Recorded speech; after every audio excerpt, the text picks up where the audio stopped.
As Christina mentioned today, is about public speaking, and it is of course very important, and we do appreciate your presence. Perhaps you can learn, take away good points, and also good points too, and you can evaluate how you interact with people in public. The speaker for today is a political scientist graduated from Political Studies Institute of Toulouse in France.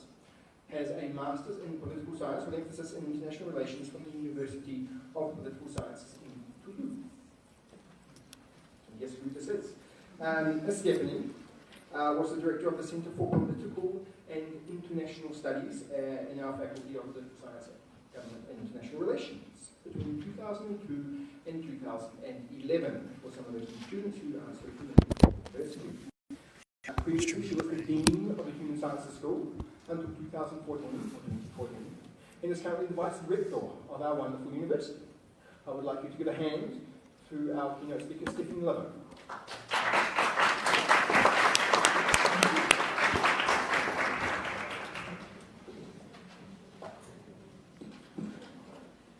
Thank you, Nick, for a good presentation, I guess.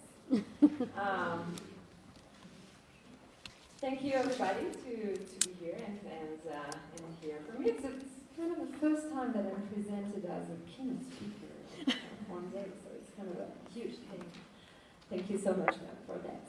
I just wanted to spend a little bit of time with you. First of all, to like a kind of a motivation thing, you know. I know speaking in English in public is not so easy. I really do know that.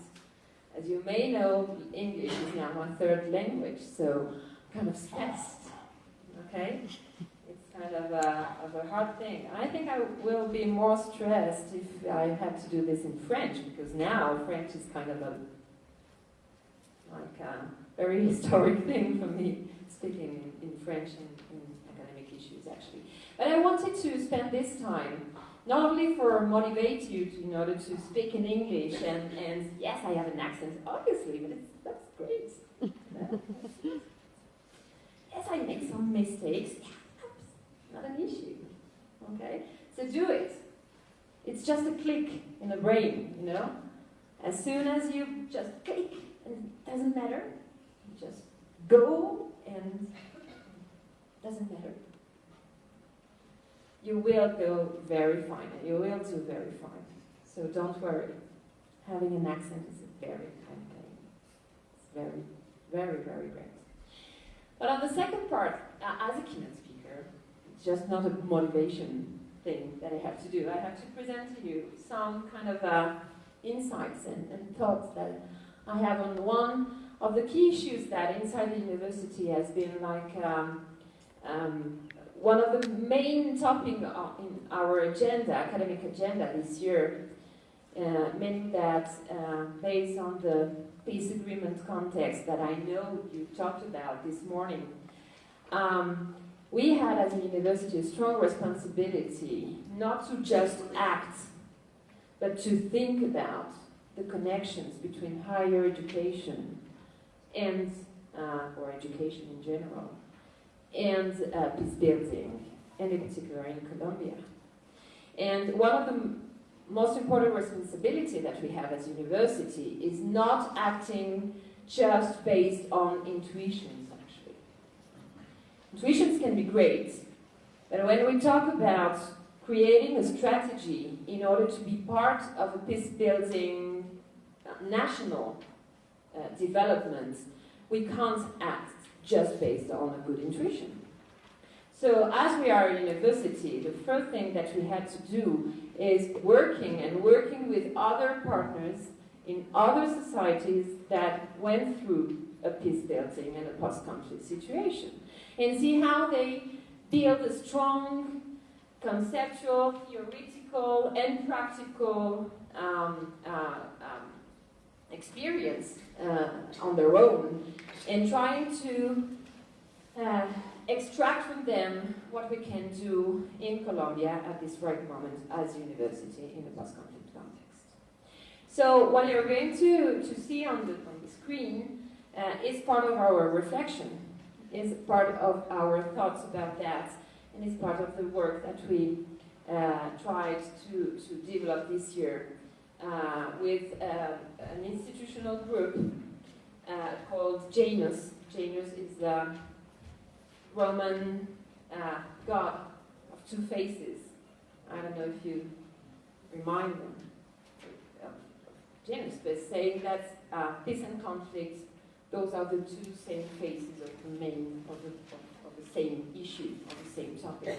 So we can't talk about peace if we don't understand very well what are the main dynamics of the conflict, actually. So this is the institutional group inside the university. Janus they created like a long year ago with 30 professors of each faculty of the university, trying to deal with some kind of topics based in this case in particular, the relationship between higher education and this building. So I will go through this. It is normally it is a four parts presentation. I will go through the points 2, 3, and 4. The first one is more for a foreign public, not necessarily a Colombian one, because it's the most historical part of the Colombian conflict, how to understand what are the dynamics of the internal conflict in Colombia. So I will go through just very quickly on the first point, but my main issue here is trying to discuss with you this linkage between education and peace from an intellectual framework, trying to apply this intellectual framework to Colombian universities, and trying to give some lessons from Colombia in terms of linking higher education and peace building.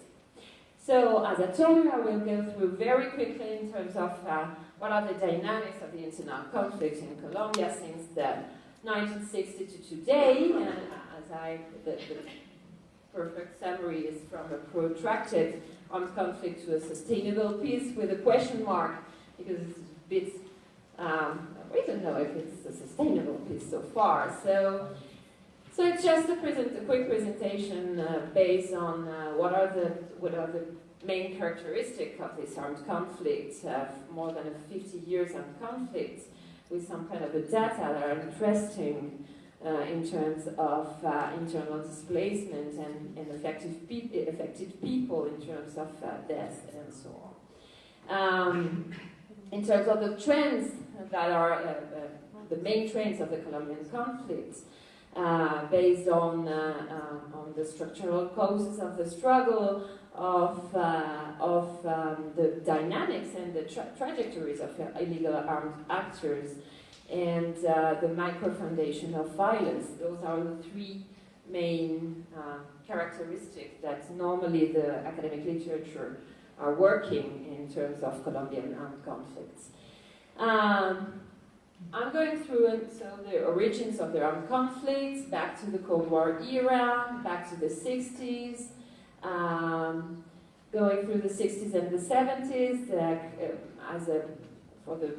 trying to mention the Colombian conflict as a low-intensity insurgency, the evolution of the armed conflicts in the 80s with a more complex configuration, and through the 80s and the 90s as an offensive insurgency, not a low intensity, but a very offensive insurgency. The expansion of the armed conflict during the 80s and the 90s with the rise of paramilitarism and a very multifaceted phenomenon, and it was a very, very complex phenomenon to study actually, and to actually understand for national and international researchers. It's not a very easy conflict to understand actually. As far as the reverberations of the armed conflicts in the 90s and the 2000s are concerned, it's focusing on the most influential guerrilla and paramilitary factions that turned into factor powers in growing numbers of municipalities and defying really the state traditionally depicted as a weak or failed. And finally, in terms of the first negotiating peace in the midst of violence that is very proper to Colombia also.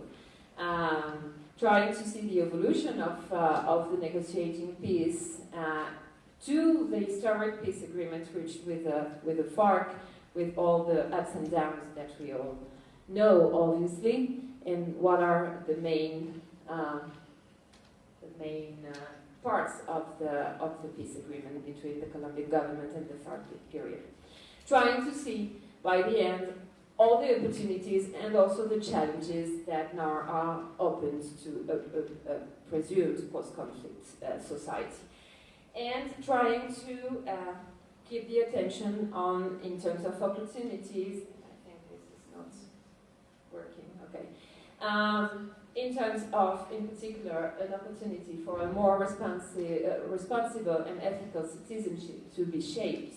And that's a particular point in which universities have a great role to play, actually. So this leads me to the second point, and the main important, based on the intellectual framework for trying to link education and peace. As I told you, it's not very good for a university to take decision in terms of its own strategy for enhancing peace building, to base this strategy only on intuition. So we have to have some kind of a framework that can really lead the strategy, the institutional strategy for this. So when we began to open this big door, huge door of academic research and literature on education and peace, we found that there is a very limited literature, actually. It's a very, very limited literature, very few conceptual frameworks, and a very strong theoretical challenges, actually. So there is a strong and a huge field in which Colombian University can really have a huge role to play with their colleagues in other universities of the world. No doubt that education is a significant contributor for all the literature, to peace, and appears in particular, first data to be mentioned in 3 of the 24 indicators for the Positive Peace Index. I don't know if you know this index, but it's a very, very interesting index in terms to measure peace in all countries, that is produced by the Institute for Economics and Peace. So education is 3 of 24. Okay, indicators, to measure the trend to peace of a society. So no doubt there is a linkage between education and peace. As the Positive Peace Report says, or states, education is a fundamental building block through which societies can build resilience and develop mechanisms to learn and to adapt. Okay, that is a proper definition of resilience, actually. So it's a very interesting report to be read, actually. But I wanted to share with you 6 of, in our view, of the most important contributions to in the academic literature to try to link education and peace. And if I ask you now, in your mind, which is the main characteristic of this linkage between education and peace, I'm pretty sure that all of you will answer me in a positive way. More education, more peace. Okay? It's a kind of an intuition. Okay? It's kind of a normal. But actually the literature is very divided. In seeing education and in universities an equal possibility to be very positive in terms of peace building or very destructive in terms of peace building. Okay? So education is not neutral. Universities are not neutral organizations in terms of peace building. They're not because they deal with education and they are universities, they are supposed to be a very positive actor in terms of peace building in society. It can be all the opposite, actually. It can be all the opposite if in the or the university strategy, we don't deal correctly with our role. And in particular, if we're not doing some kind of things that can transform society, and we try to maintain the status quo in terms of inequality, and in terms of exclusion, and in terms of a lot of other things. So university can be an actor for more conflict, actually, and not for more peace. And that's all those six literature, parts of the literature are trying to say. For instance, Davis, that is one of the most powerful researchers in this field, insists on those two phases of education. One part, you're right, universities act as a unifying force, but they can also be a cause for conflicts. They can fuel or exacerbate violence through unequal access or promoting negative stereotypes. Okay? So we have to be very careful in terms of university strategy.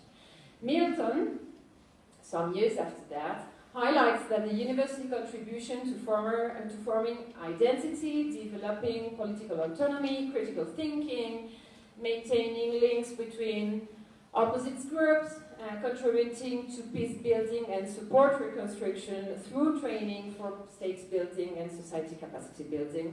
This is a positive way of seeing the role of the university. Adam Smith, that is, as far as I am concerned, if you want to deepen your knowledge about this linkage, is one of the main really authors. States that education can contribute to peace on different levels. It's a very positive vision of education and peace. So a contribution on citizenship and state building, on reinforcing responsibilities, counteracting inequality, and it's a kind of a call for a more conflict-sensitive education towards diverse groups, towards inclusion, based on their own needs. Brown states that education influences the incidence of conflict and peace primarily through its indirect impact on other structural causes of conflict. Economically, for instance, education systems are instrumental in creating and maintaining social stratification and inequalities. Politically, on the second hand, education is an important tool of inclusion and exclusion. And culturally, on the third hand, education is a symbolic venue for the recognition of minority cultures. So it can be good, could be bad. Okay? We also see those two phases in terms of Brown's approach. In terms of Rosario, education provided in a post-conflict context helps national reconstruction, no doubt about that. Furthermore, an education that promotes human rights and civic values can go a long way in helping the next generation to work towards a self-sustaining and peaceful society. And finally, Thompson, 2 years ago, states that education can lead to peace and be part of a building back better by supporting the transformation of the security situation, political institutions, economic regenerations, and social development. To sum up, a very limited literature, okay? All the academic and practitioners' literature emphasizes that some key lessons about how education can contribute to peace, to recovery, and to reconstruction, including the following, and you can check, there is like kind of 8 points that are very important. Education should be inclusive and accessible, that's the first point. The second one, education can help develop identities and deal with the legacies and the grievance of the previous conflicts. That is why it's so important to have historic classes. Okay? It is very important. The provision of an education service may in itself reduce the risk of conflict if a population feels provided for. So it's a question and an issue of access, of equal access. education and skills training can help reduce the risk of people turning to or returning to conflicts and can support economic regeneration. Education of former combatants can reduce grievance and support reintegration by giving them skills needed for work. Access to education can reduce attitudes towards and participation in violence, but it can also reduce attitudes to, it can also, raise awareness of injustice and discrimination. Social, political, and cultural issues must be addressed alongside the delivery of education. And finally, conflict sensitivity should be incorporated into educational planning to ensure that curricula and delivery do not reinforce inequalities or create division. Remind that education can be as bad as good in terms of peace building. Okay? If we're not dealing with it, great. So this is the main definitions in terms of academic literature that we can find in terms of how education is linked to post-conflict societies and peace building. There is also some kind of theoretical frameworks that try to apply their paradigms in terms of practical issues for universities. There is many paradigms that we can find trying to deal with education and peace, actually, but I just brought two of them on the opposite side of the chess, actually, both of them. There is one paradigm that is person-centered and the other one that is institution-centered, actually. So I bring to you the critical theory that deals with the linkage between education and peace through the kind of humanization concept.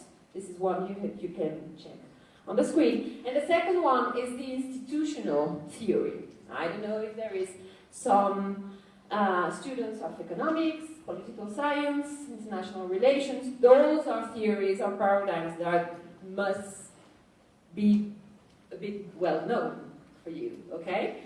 Those are the same framework, but they are dealing with a particular topic, that is the linkage between education and peace. So if we check the first one, the person-centered one, the critical theory, this approach states that peace-building education requires pedagogical focus on dealing with the past and healing the wounds of violence and traumatic events, repairing and rebuilding human relationships, and raising an awareness of human values. This is the main focus of this theoretical approach, actually.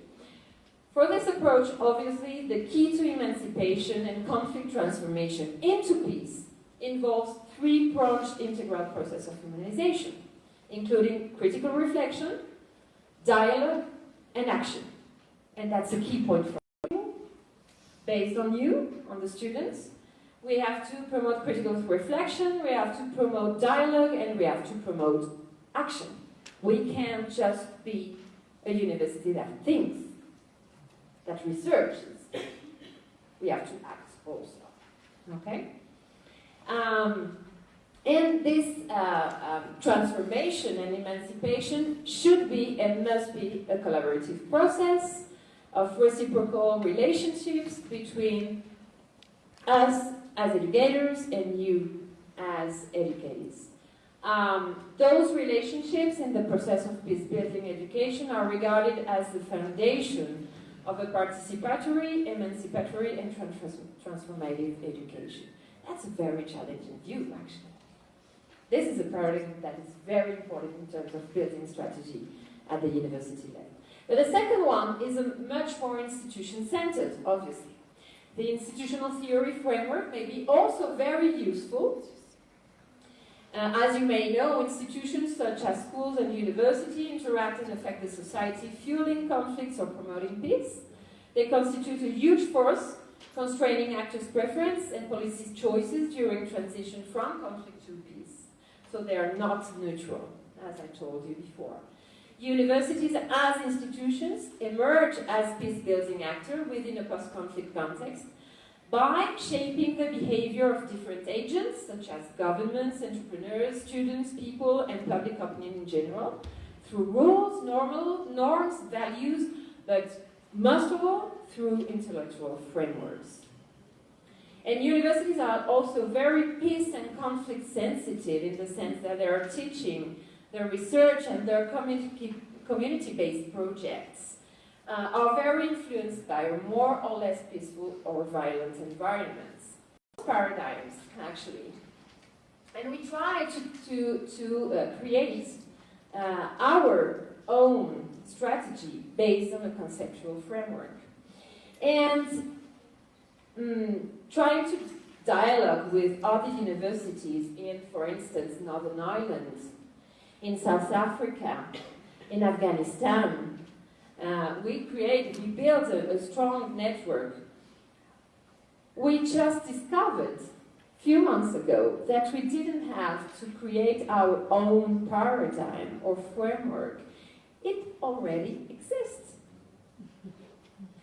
There is a network, and a global network, that decided to create a framework called the 4 R's framework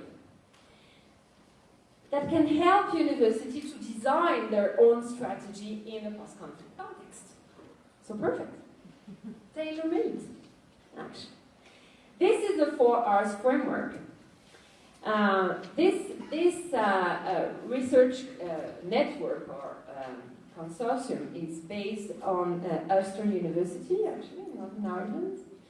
But there is faculties and academics from all around the world, actually. And they built this framework. So you can check it. It's kind of well designed, but maybe a bit confused when seeing it for the first time.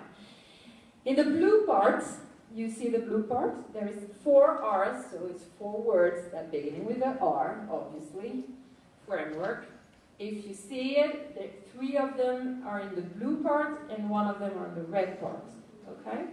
So the first 4 R in the blue part are dealing with drivers of conflict. Meaning that university, first of all, had to build its strategy to attack and to tackle the first 3 R's in terms of drivers of conflict: redistribution, recognition, and representation. When we talk about redistribution, we talk about individuation access, non-discrimination, allocation of resources, and equal opportunities. When we talk about recognition, we talk about respecting diversity and identities through education.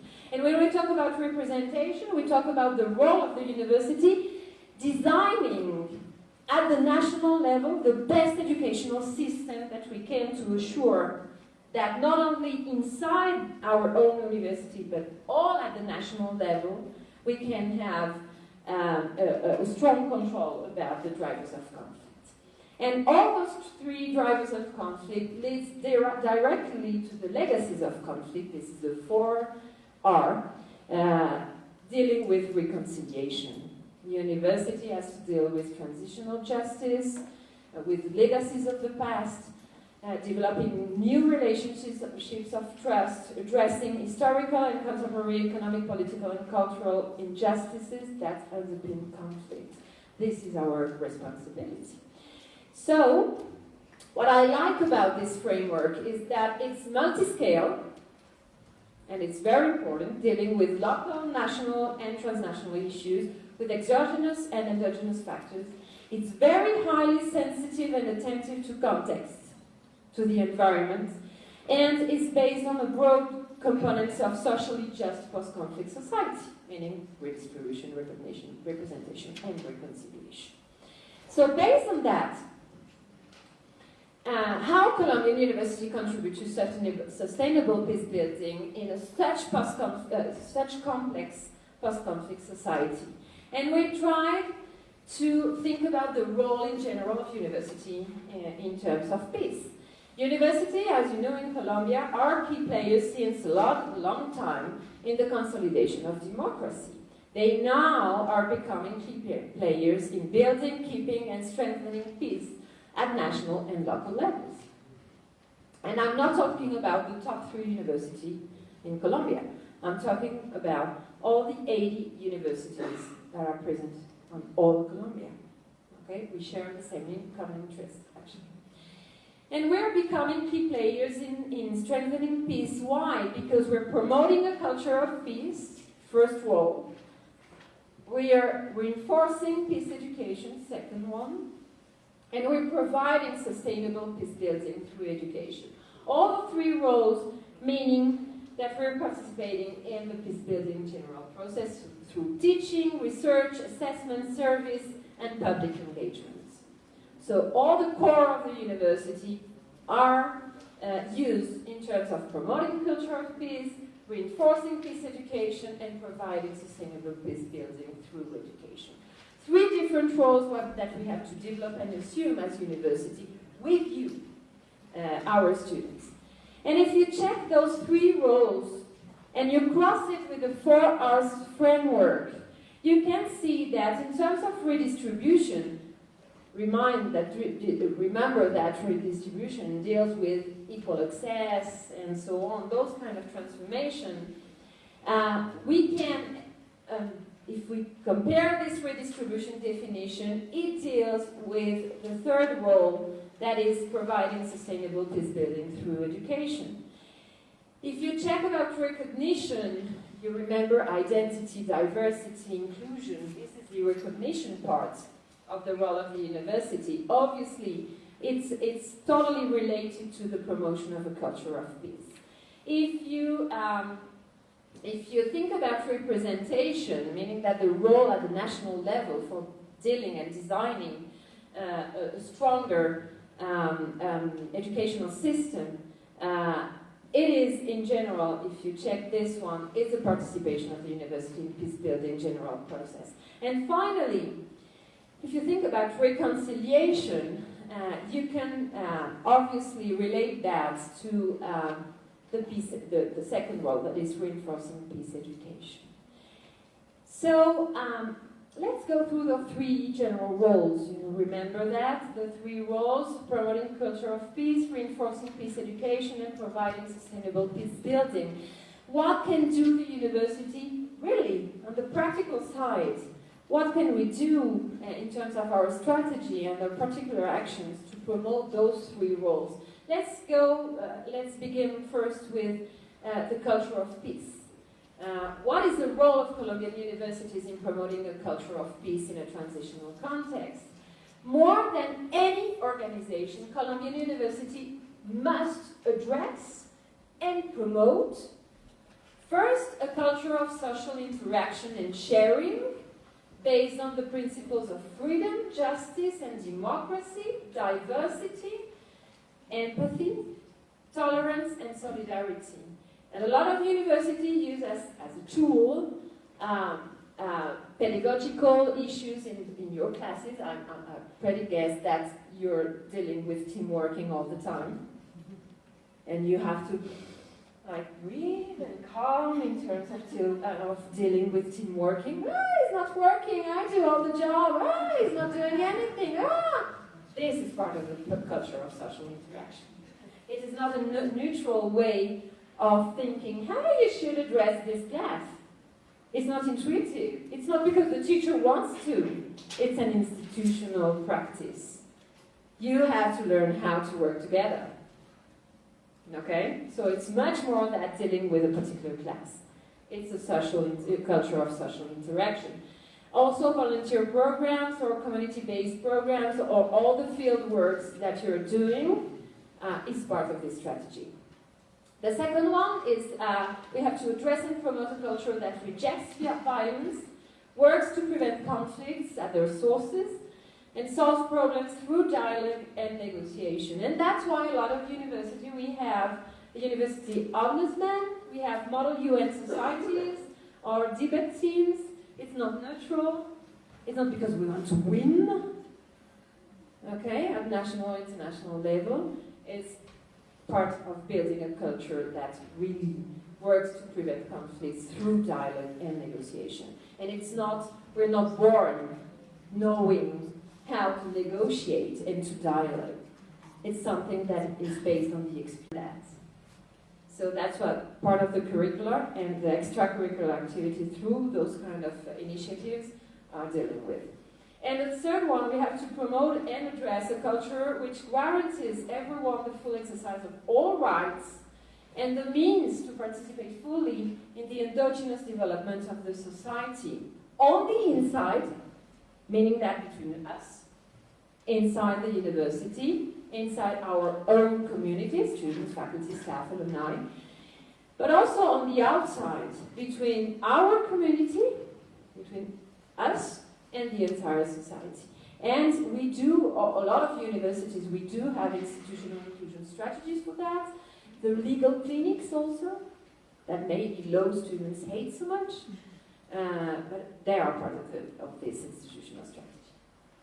This is the first role, promoting a culture of peace. The second role is strengthening peace education. And strengthening the role of Colombian University in strengthening peace education deals with or refers to curricula, pedagogies, practices aligned with peace principles and aimed at cultivating knowledge, values, attitudes, skills, behavior in faculty, in students, in alumni, in staff, towards peaceful and non-violent society. And we can, I just resume here 5 of those behaviors: promoting active citizenship education. That's why we have ethics, history, social studies curricula in each curricula. It's not because we want to punish you, it's because there is some kind of strong interest in there. That's why we have human rights and transitional justice minors for you. That's why we have centers for social, productive, and environmental innovation, and you do have one of its representatives here seated. That's why we have clusters for social and community projects. The second one is reinforcing life skills. It's important in terms of personal and collective reconstruction. We not at the university just help you learning to know or to do. We also help you in learning to be and to live together. Those are 2 very important parts for us. And obviously, through pedagogy, we want to empower students, allow you to act based on critical thinking. Do you remember critical thinking? That is important. And personal responsibility. The third dimension is counteracting inequality and encouraging diversity, all diversity, religious, sexual, geographical, etc., etc., with inclusive strategy aiming at mutual interdependent acceptance, and strong scholarship programs to support public system and some kind of private also initiatives. The fourth dimension is educating about new arrangements for political participation, justice, and security.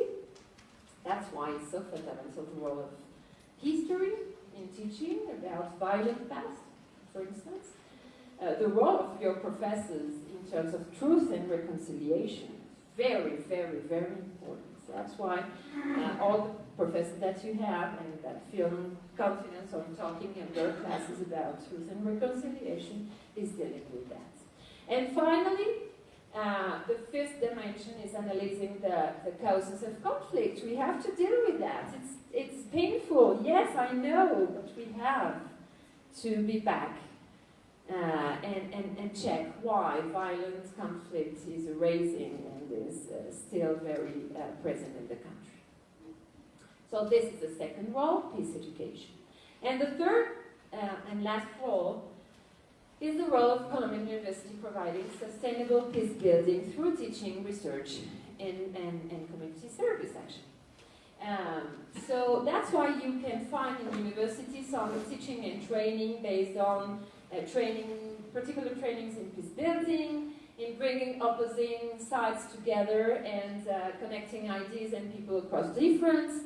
We do have a lot of those things inside our university. We do have also in teaching and service spaces for reintegrating former combatants and reincorporating the victims to the society in a territorial level. As far as the University of Rosario is concerned, for instance, we're not a university in Bogota, for Bogota, to Bogota, just Bogota.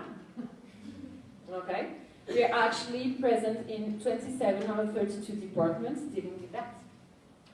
Training and trying to reintegrate former combatants and victims at the same time.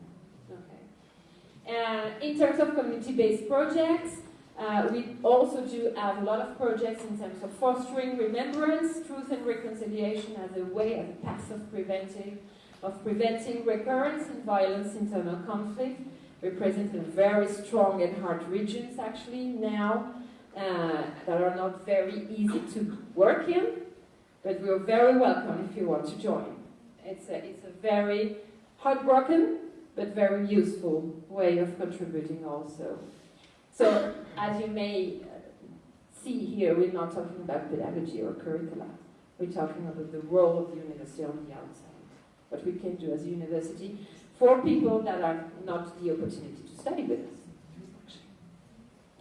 And obviously with research, in terms of research, there is a perfect correlation. I don't know if you can check the last graphic here.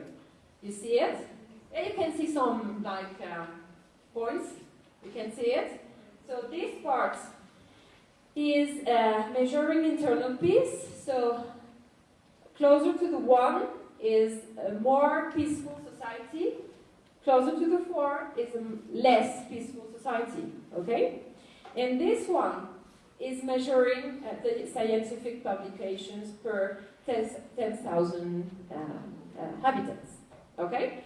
So, more peaceful society, more research. More research, more peaceful society. Okay? So it's very important. Researching is not because we have to do it. Yes, we have to do it. No, it's a perfect combination in terms of peace building. Okay. So one of the lessons from Colombia, in order to conclude, really, when you check the roles of the university, not just Universidad Rosario, but all the universities in the country, we can say that based on the research that we developed this year, the university's highest impacts in terms of sustainable peace building in Colombia are due to programs and strategy that are not, it's not a or that I will say, it's an and, okay? So that are project-oriented and territory-rooted and interdisciplinary and gender-focused and community-led. Okay, those are the most successful universities in terms of contribution for peace building. In Colombia, higher education has helped to mitigate the psychological and psychosocial impact of conflict by creating stability, structure, and confidence through teaching, research, and service. All the university considered themselves as social laboratories. Okay, so it's very important to deal with our own community and to deal with external communities. And a new trend in university participation, very new, in peace building is arising through the creation of national and international research consortia for dealing with peace building. And I just put you one, but actually now there's two. The first initiative was the creation this year of the Alliance of Universities for Peace, with 5 universities in the country. And the second one is the Institute for Peace with 10 universities. Okay. So it's a new way, because as you may know, Columbia University should normally compete, don't collaborate. We strongly compete. As far as this university is concerned, we're part of both consortia, and we are now leading a third one that is arising this week That is the Cátedra UNESCO para la Igualdad de Género. That is part of those consortia with 6 other universities of the country. As far as the university is concerned, everything that I told you is part of our strategy. Okay? And if I can sum up our strategy, I will say that our plan of action for the next 3 decades, and you can ask me, why 30 years? Why not 20, 15, 40? Why 30? Anyone? A clue? Why 30?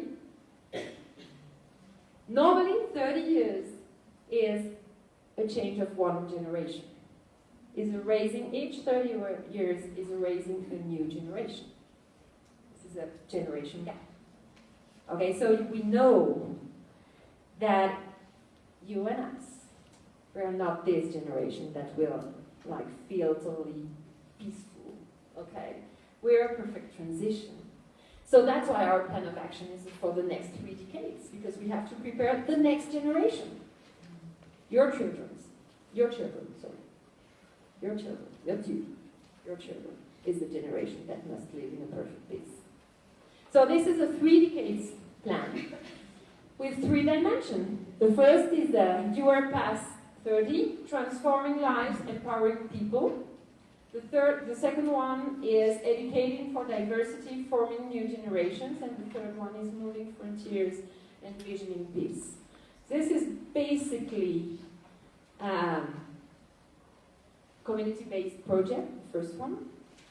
The second one is curriculum, teaching, all the teaching part. And the third one is all the research part of the university. So if you want to know more about that, contact me. I'm just putting the seed. I will not tell you all the secrets. Talk to your teacher. They know about that.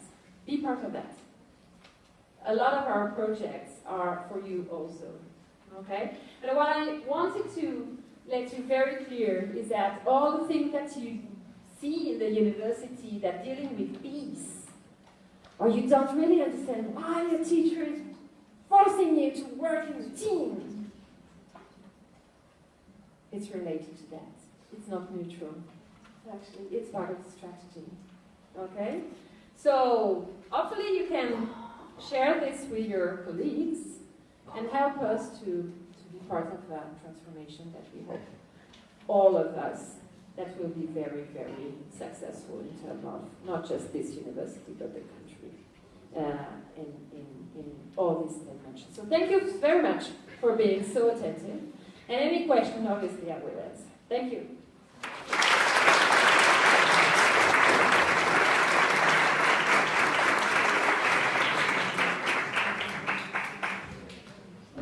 Right, thank you very much, Stephanie Lavaux.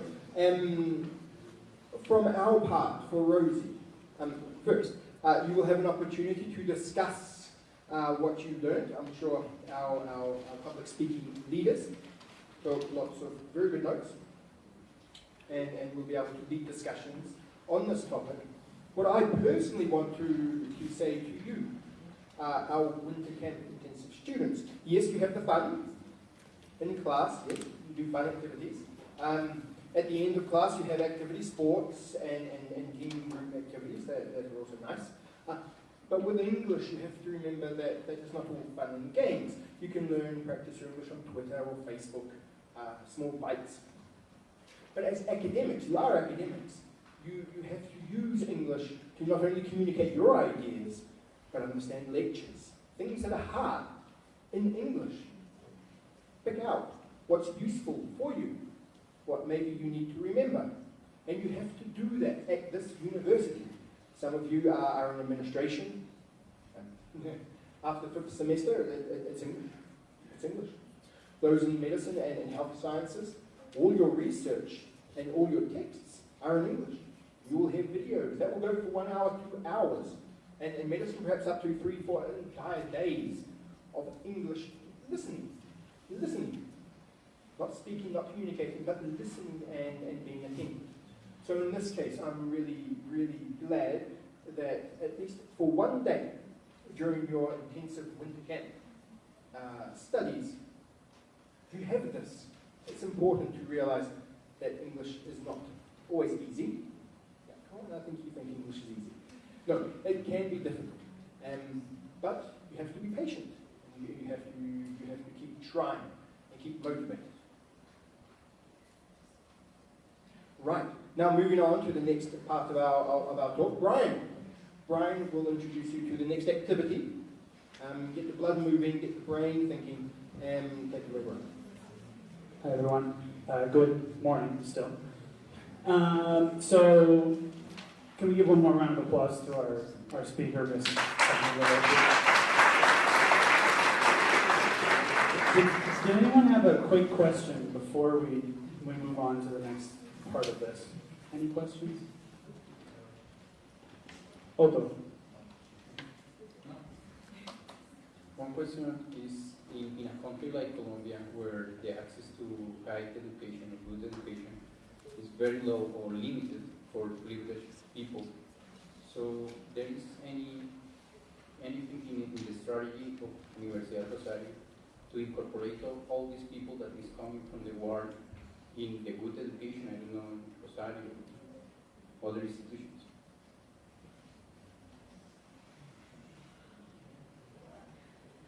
Yes, actually, we're as Universidad Rosario, we created a new scholarship.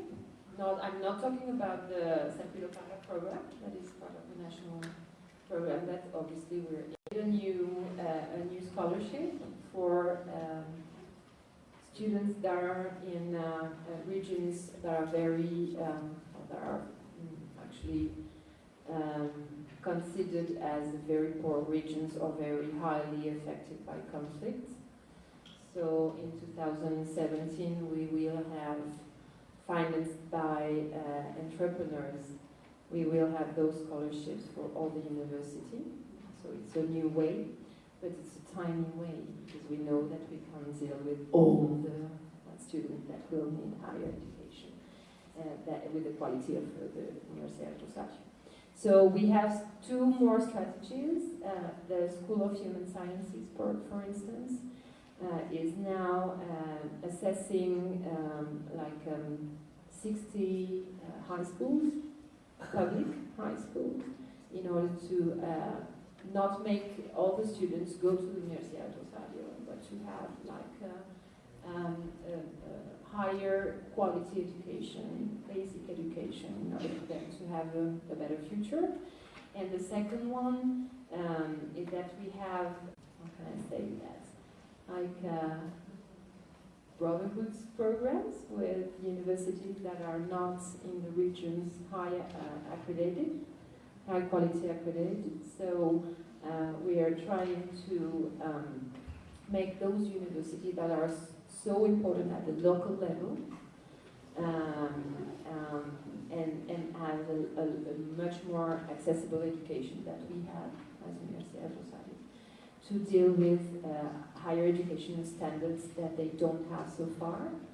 So we are joining them through ASCUN. ASCUN is the Association of Colombian Universities at the national level. So we are, as Universidad Rosario, assessing them and helping them on improving their own quality of education. So that's the strategy that we are dealing with for making higher education a bit more higher quality at the local level, and not just 10 universities in the country that are very good and the other one not so good. So that are challenges so far. Great. Any other questions?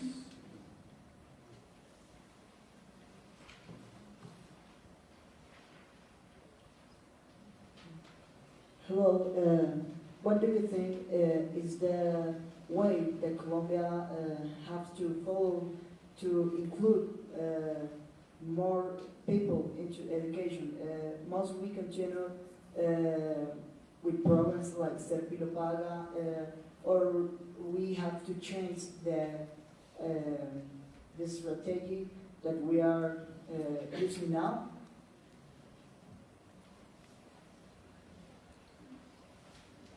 personally, I really do think that Seppilopaga is a very good strategy, actually, for a lot of reasons. I really do think. But I also do think that it's not enough. And finally, Seppilopaga is dealing with the best students that have the chance to have a lot of opportunities to be good at an economic level. Okay, but I really do think that a good national strategy should be focused on all the students and not just the ones that are good in terms of an exam, a final exam. Okay, I'm talking about Lavaux exam. So I really do think that national strategy should begin by increasing the basic education quality and trying to... my dream in terms of education system in Colombia is that hopefully the national government will change the society to the point that being a teacher at a basic level is the highest profession that we can have inside the society. It's the most valued profession that we can have. I mean that you have to form them well, the teachers, you have to pay them well, and you have to change the social tissue in order to make them be seen by the society as the teacher, you know, the one that is transforming lives, and the one that we have to respect. If you change basic and medium education, we as university won't have a lot of things to do, actually. So I think that the focus should be on basic education, not on higher education, because it's a bit late. Yet we can do a lot of things, but we're not the government, so it's very reduced what we can do. So Seppilopaga is very good, but it's just 40,000 students that will benefit from that. Enough to begin the transformation? Yes, I guess. But enough to really deal quickly with the social transformation? No. You have and we have to deal with basic and medium education. Yesterday morning we had a meeting between public and private colleges here in Bogota, and trying to make an alliance to check how we can work together, university and public education in particular, in order to begin to transform that.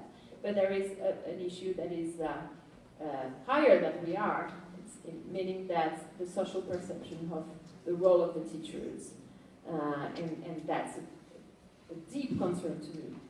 It will be difficult to make a perfect linkage between education, not higher education, education and peace, if the basic and medium education stays as it is so far. And if all the incentives that is giving the government is just for the tiny parts of the students at the basic and medium level at the high school that are the best because they have the chance to be the best. But we do have a lot of students that deserve the best. Maybe they are not in terms of an exam, but they deserve the best. So I think that it's short. It's a very good program, but it's short in terms of the objectives that the government wants to fulfill with this initiative. All right. Great. So I think we're going to move on to our next activity. If you guys have the agendas in front of you, you'll see that we're going to do a discussion activity. So everyone look up here to these first two rows. These are our lovely Rosario professors and administrators. So say hi to everyone. Hi. So these professors and administrators are going to, in pairs, they're going to go with you to different places around Jockey Club. And you guys are going to have, well, like a 10, 15-minute discussion about all the things we just heard. Maybe it'll be a debate. Maybe it'll be talking about Rosario's role. I don't know. They have been planning this as we speak. So, we're going to do this quickly because we don't have a lot of time. So, can I get two teachers? Who's a pair? Are you guys paired? Will you come up here? And Christina is going to take, will you take this row, and this row, and you're going to follow Christina, and you're going to go have your activity. So, go.